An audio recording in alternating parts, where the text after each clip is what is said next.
राखी बान बहिनिया राखी बान बहिनिया राखी बान।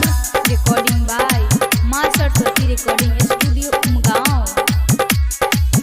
हे गेटियर सल से हमर दुलारी बहिन कथी लेबे बोला रक्षा बना धन के दिन। कथी लेबे बोला रक्षा बना धन के दिन। हे गेटियर सल से हमर दुलारी बहिन कथी लेबे बोला रक्षा बना धन के दिन। कथी लेबे बोला रक्षा बना धन के दिन। राखी के गिफ्ट तोरा बहिनिया देबो हम सोना के हार बहिनिया राखी बान बहिनिया राखी बान। साल में एक बेर भाई बहिन के होय छै ई पर्व महान बहिनिया राखी बान बहिनिया राखी बान।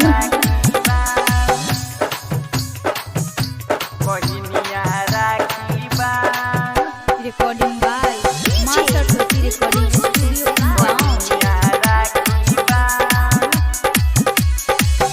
कैला तू करबै छ बहिनी हमरा से ते खुशामत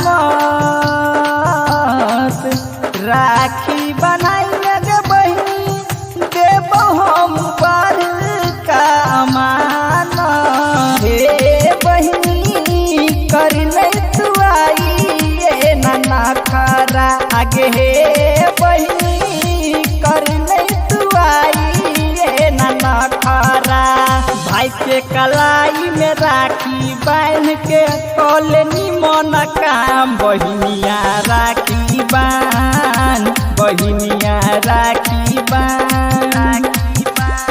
राखी के गिफ्ट तोरा बहिनिया देबो हम सोना के हार बहिनिया राखी बान बहिनिया राखी बान।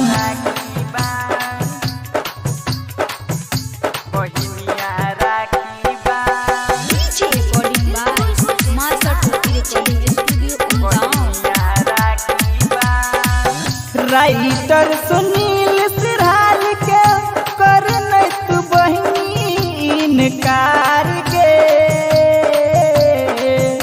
राखी के धागा सँ बढ़ै छै भाई बहिन के प्यार गे। हमर बहिनिया मनबै छ सुरेश होरी हरिया आगे हमर बहिनिया मनबै छ सुरेश होरी हरिया।